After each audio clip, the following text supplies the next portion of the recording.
네, 안녕하세요, 여러분.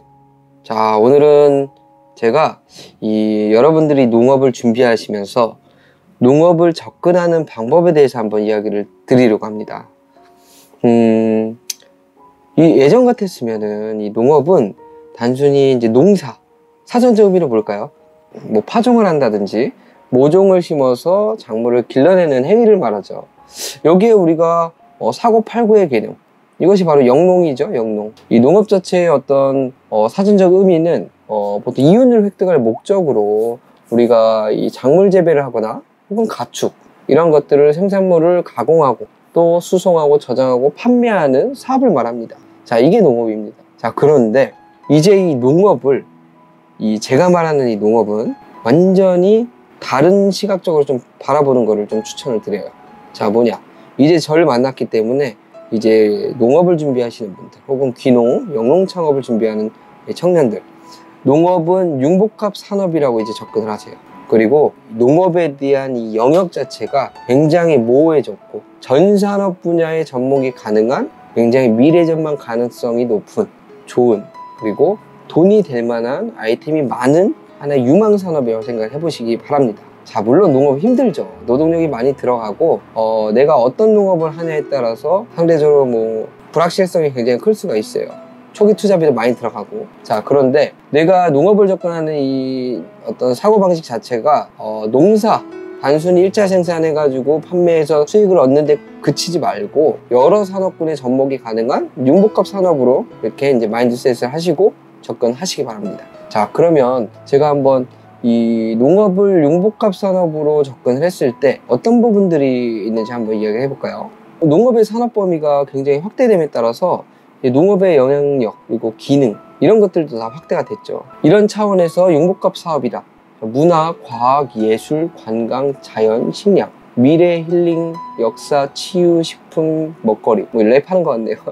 막 어찌됐든 이렇게 많은 다양한 분야에 접목이 가능하다는 거예요. 자, 우리가 이 4차 혁명 기술, ICT, 뭐 IoT 더 큰 개념에, 그리고 뭐 빅데이터, AI, 로봇 이런 것들이 들어오면서 농업 쪽에 굉장히 좀 혁신적인 바람이 불고 있죠. 그리고 6차 산업화 농업. 자, 여러분들 6차 산업화 농업이 어떤 건지 아세요? 자, 1차 농산물을 수확해서 판매하는 것. 자, 2차 농산물을 가공해서 판매하는 것. 자, 3차 이런 농산물을 활용해서 혹은 농촌 농지를 활용해서 우리가 여러 가지 체험, 교육, 서비스 뭐 이런 것들을 하는 것을 우리가 3차라고 합니다. 그래서 1차와 2차와 3차를 곱해가지고 우리가 6차 산업 농업이라고 하는 거예요. 자, 그러면 이 4차 혁명 기술과 또 이 6차 산업화 농업에 대한 접목이 굉장히 융복합적으로 전 산업군에 많이 접목이 됩니다. 몇 가지 예를 한번 들어볼까요? 제가 항상 이야기를 하죠. 농업을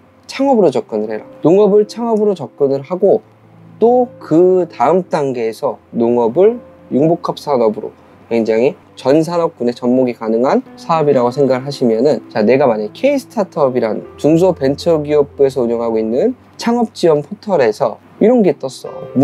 문화체육관광부에서 어떤 지역 내에 문화적인 차원에서 지역경제 활성화나 아니면 문화 관련된 여러 가지 혁신적인 아이템을 가진 청년 혹은 창업자에게 사업화 작업을 주겠다. 딱 이걸 봤을 때 농업을 융복합 사업으로 생각하는 사람들은 내가 가지고 있는 농산물, 내가 하고 있는 농업의 행위 이런 것들을 콜라보를 해서 문화체육관광부 사업에도 충분히 지원이 가능하다는 거. 자, 그럼 교육 쪽 볼까요? 교육 쪽. 예를 들면 교육지원청에서 방과 후 관련 공모 사업이 나왔어.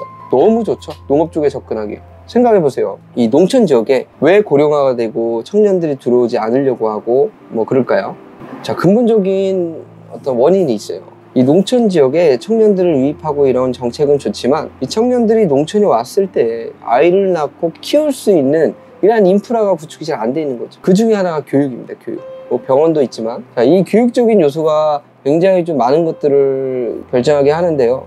저 또한 이 농촌에서 제가 아들을 키우고 있는데 어디 하나 학원 하나 없는 이런데 그냥 초등학교 하나 있고 하면 얼마나 좀 아들한테는 미안하고 그럴까요? 이러한 어떤 교육적인 인프라, 농업을 융복합적으로 접근했을 때 이렇게 공모를 내도 되죠. 자, 방과 후 사업이 있는데 내가 구성한 농장 안에서 이 아이들이 학교가 끝나고 나서 여러 가지 어떤 분야별로 교육을 받을 수 있는 환경을 조성해서 여러 가지 방과후 사업을 해보겠다. 여러 가지 사회에서 어떤 일을 했었고 또 귀농을 해서 이런 농업 쪽의 일을 하고 있는데 아이들에게 내가 가지고 있는 이런 진로, 경험 이런 것들을 공유를 해주면서 이런 교육 사업을 해보겠다. 이런 겁니다. 그러니까 농업 가지고도 교육, 문화, 역사 이런 것들을 다 콜라보 해가지고 충분히 사업이 가능하다는 거예요. 관광 쪽도 한번 볼까요? 관광. 우리 포천시 같은 경우는 제 농장 주변에 유네스코 등재된 지질공원이 있어요. 자, 그러면 또 우리는 38선에 위치를 하거든요. 역사 부분도 해당이 되죠. 제가 이 유네스코와 또 38선 이 역사 어떤 옛길 이런 것들을 콜라보해서 내 딸기 스마트팜과 같이 이렇게 콜라보해서 어떤 딸기에 대한 상품 포장을 일러스트로 이런 관광 요소도 넣고 또 역사 요소도 넣고 내 딸기에 대한 소개도 넣고 하면서 외국 관광객이라든지 국내 관광객 유치도 하고 또 우리 지역의 어떤 문화나 역사도 알릴 수 있고 이런 것들이 결국 지역경제 활성화나 농촌 지역의 어떤 활력을 불어넣는 일 중 하나거든요. 자, 이런 차원에서 관광 관련 이런 사업화가 나와 관광공사에서 지역 내의 어떤 관광에 기여할 수 있는 혁신적인 아이템을 갖고 있는 청년이나 아니면 예비 창업자 혹은 창업자 나오면 일단 농업을 하고 있지만 관광 쪽에 충분히 접근이 가능하다는 겁니다. 자, 이런 식으로 이제 우리 농업 쪽을 어떤 다방면에서 융복합 사업으로 접근하시면은 우리가 대농이고 시스템화가 돼서 이렇게 이제 1차 생산으로만 충분히 큰 수익을 얻을 수 있는 그런 구조가 아니기 때문에 이런 쪽에 고부가 가치를 만들 수 있는 이런 융복합 산업을 여러분들께서 한번 생각을 해보세요.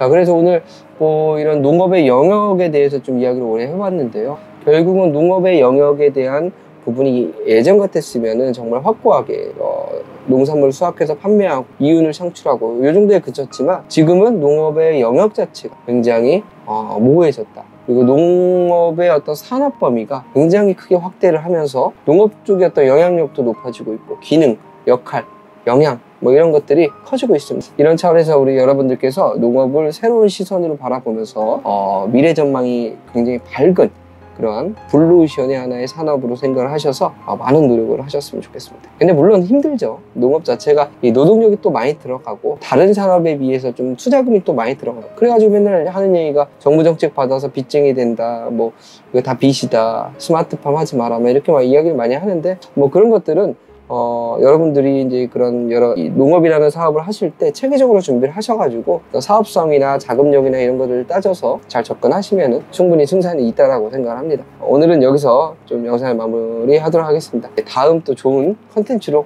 여러분들께 찾아가도록 하겠습니다. 감사합니다.